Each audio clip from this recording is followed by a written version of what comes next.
You're watching Meeting the Special Needs. I am your host, Shawnee.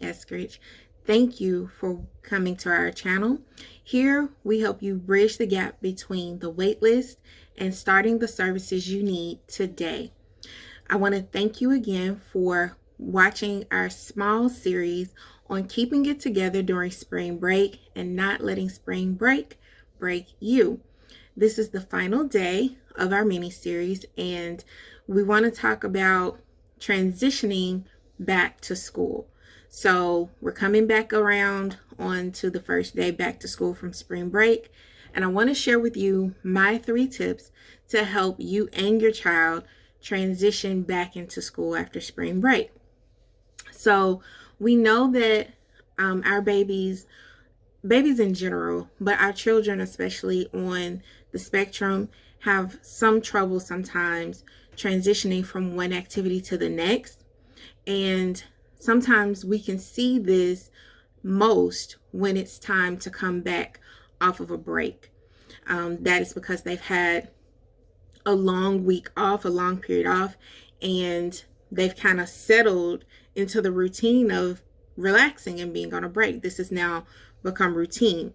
And so to just abruptly start school again can be a little difficult.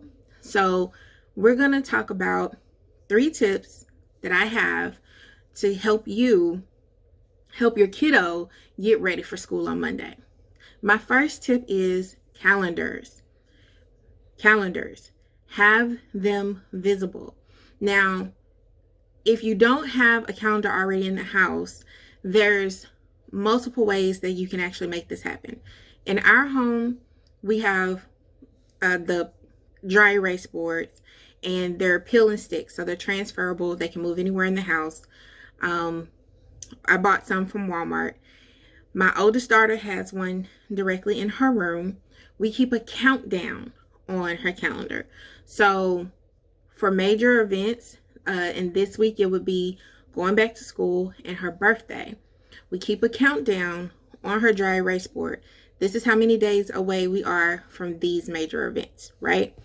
And on her calendar, she can have it marked back to school. You may want to do it with their favorite color, highlight it with their favorite color, or put their favorite sticker on it. But just to give them a visual that back to school time is approaching. And also, it can be a repetitive visual as well.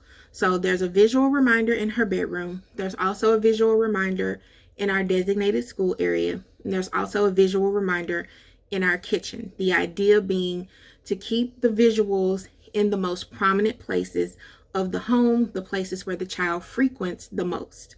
Okay, so that's calendars. The second tip is for moms who have a lot to do in the way of hygiene and taking care of your child, taking care of themselves. As you can see, I am wonderfully melanated, and I rock my natural hair, and so do my children. So the hair care routine can be most time consuming.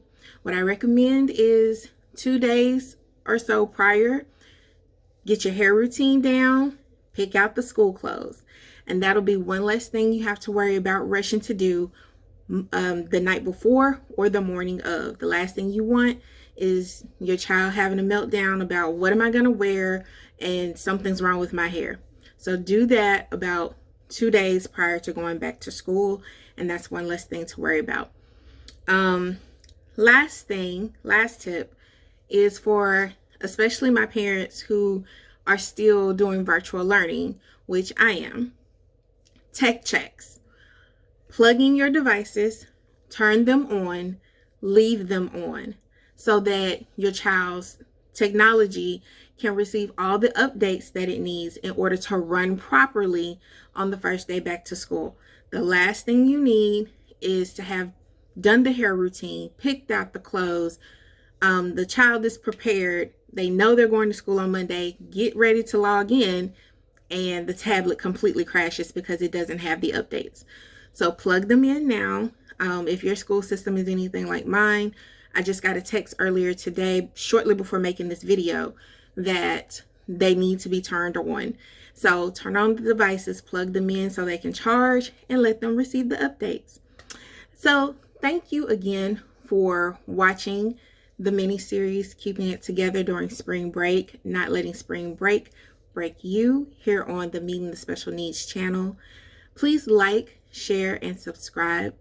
And also, in the comment section, let me know what you did for spring break. How did it go? What tips worked for you? And I will see you back here next time. Bye.